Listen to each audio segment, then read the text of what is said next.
10 yil ko'rilmagan oy. 7-qism.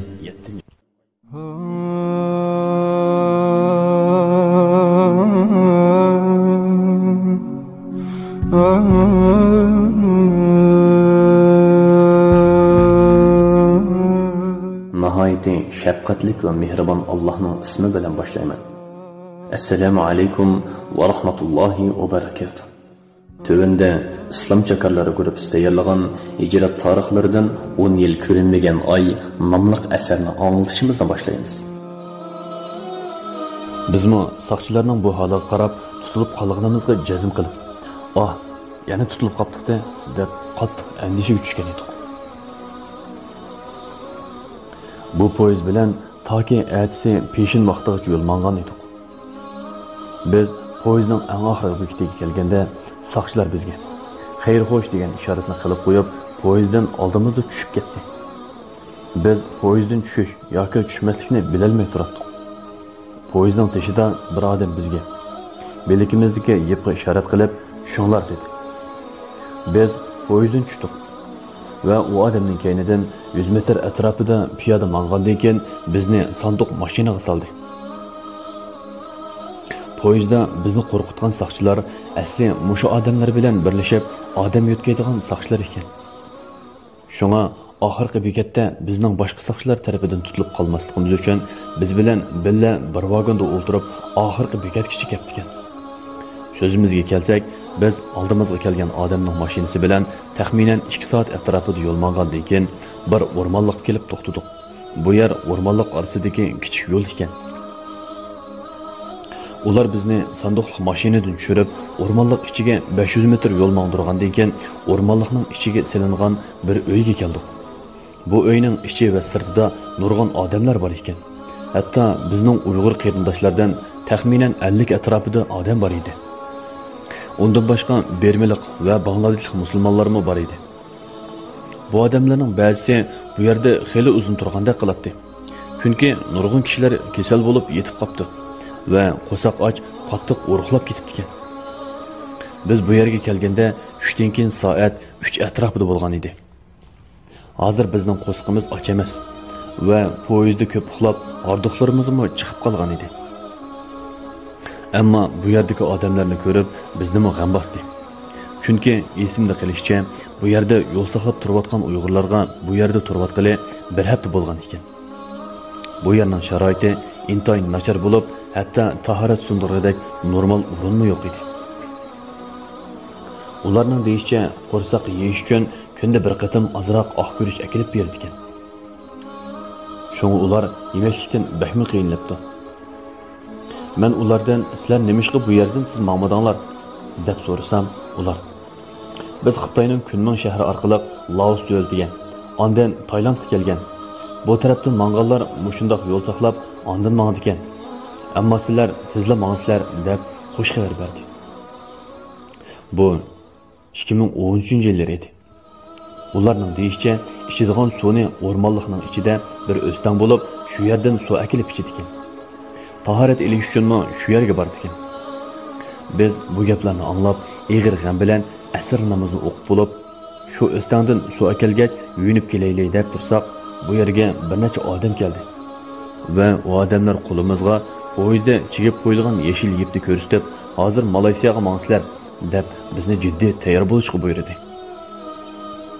Bizmi jiddiy tayyor bo'lib, boshqalarga xo'sh deyishga ulgurmay, o ikki odamning kaynidan piyoda minib, taxminan 500 metr atrofida yo'l yurgandan keyin kengligi 20 metr keladigan, loy suv eqib turadigan kichik bir o'stan bo'yiga keldik. Ular bizga "Bu o'standan o'tsanglar, o'stanning o tarafi Malayziya" dedi. Biz bu gapni anglab baxil qo'shil bo'lib ketdik. Chunki biz nurg'un odamlardan Malayziyaga o'tib olsak, bexatar bo'lamiz. U yerda saqchi tutmaydi, ham jafoliq yo'llarmi tugaydi degan gapni ko'p anglagan edik. Gapimizga kelsak, bu suvning yeniga faqat bizning guruhining odamlarla kelgan edik. Suvdan o'tish uchun bir qo'ldoq, ya'ni kichik kema bor ekan. Bu kema 3 yoki 4 odamni chiqarib, qirg'oqqa bog'langan aramchini tartsa, odamlarni o tarafga o'tkazdi ekan. Mana bu holatda 2 yoki 3 qatim yo'tkash bilan hammamiz Malayziyaga o'tib bo'ldik. O'stangning o tarafi sasliq o'rmonliq bo'lib, bu o'rmon xuddi Germaniya ishlagan Arxip degan kinodagi sasliq o'rmonliq o'xshaydi. Biz oldimizda yo'l boshlagan odamning kaynidan ovoz chiqarmay mangdik. Hatto menib sham namoziga oz qolganda bir yerda bir nimalarni saqlab turdik. Biz bu fursatdan foydalanib, atrofdagi qo'rqinch ko'lning suyida tahorat oldik. Va o'rnimizda turibla sham namozni o'qiyotsak, bizni "Menginglar" deb chaqirishga boshladi. Balkim biz 5 minut atrofida mang'andan keyin quruq etizliqqa o'xshaydigan yerga kelishimizga oldimizga kichik 2 mashina keldi.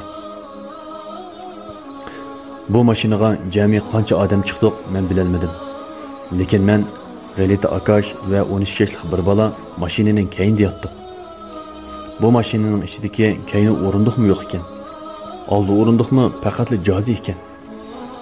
Mashinaning shakli odatdagi Santana mashinaga o'xshaydigan bo'lib, to'liq ko'na, g'aqirab ovoz chiqarib mangdi ekan. Shoferlari bakmi surlik odamlar bo'lib, xuddi qari jamiyatning odamlariga o'xshaydi. Bizni bu mashinaga dal sham namozini o'qib bo'lganda selib, Malayziyaning poytaxti Kuala Lumpurga qarab mangdi.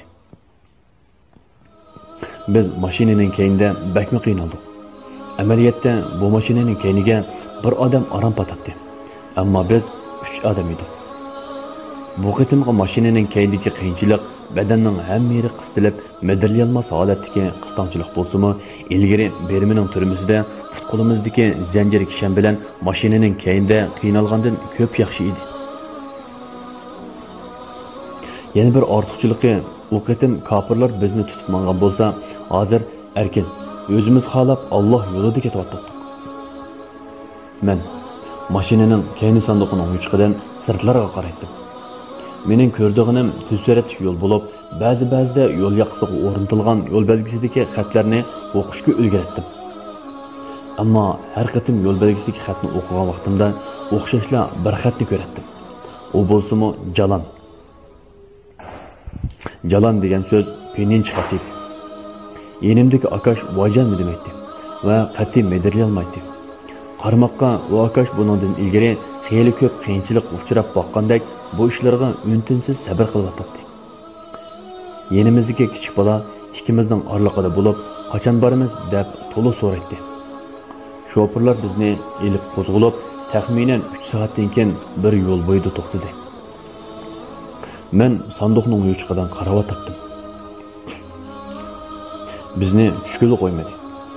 Bizning kaynimizdan biz chiqqan mashinaga o'xshash mashinadan taxminan 4 dona mashina kelib to'xtadi. Mashina shoferlari bir yerga yig'ilib, hammasi tamakidek bir narsalarni chekdi. Men zahar chekdimikin deb gumon qildim. Ammo ular rostila nashi chekib ekan. Ular bu yerda faqat 3 minutla to'xtab, yana yo'lni davom qildi. Hatto kech soat 2 atrofida bir talla bozorining oldiga kelib to'xtadi. Bu yerda bizmo mashinadan tushdik. Qarasam, bizni elib mangani jami 5 mashina bo'lib, eng oldida bir dala mashinasi menibdi. Buningda shofer bilan birla odam bor ekan. Ular biz bar mashinalarga yo'l boshlab, saqchilarning ovorzligi uchun tadbir qo'llaymiz ekan. Boshqa 4 mashinada bizga o'xshash boshqa odamlar bor bo'lib, ularning ko'pi bir millik odamlar edi. Biz bu talla bozordan yeydigan narsalarni elib yeb, taxminan 10 minut o'tdi bo'lg'ay, shofer bizni mangimiz mashinaga chiqinglar deb ishora qildi. Va yana bizni mashinaning orqasiga salmoqchi bo'ldi. Men shoferga: "Mav kichik bola bak qiynalib ketdi. Bu bolani mashinaning ichiga sol" dedim. Shofer bir nimalarni deb meni tillag'at yenimizdagi 13 yoshli bolani mashinaning ichiga soldi. Mashinaning ichida do'stim ayol, yangi tug'utliq ayol bilan yo'ldoshi va 3 bolasi bor ayol bor edi. Tova. Kichkina qo'ta mashinaga shoferdan boshqa 12 odam ketibdimiz. Biz shunda qisilishib, sahar soat 5 atrofida bir qo'roning oldiga kelib to'xtadik. Bu yer bizning piyoda hijrat zaminida mangdigan eng oxirgi manzilimizdagi Malayziyaning poytaxti Kuala Lumpur ekan. Bu yerda bizni mashinadan tushirib, cho'ng bir oila qo'rosining ichidagi binoning 12-qavatidagi bir uyga akirib qo'yib, shoferlar qaytib ketdi. Bu uyning egisi Hindistonlik ekan. Uy egisining ayoli nihoyat qo'pol ayol ekan.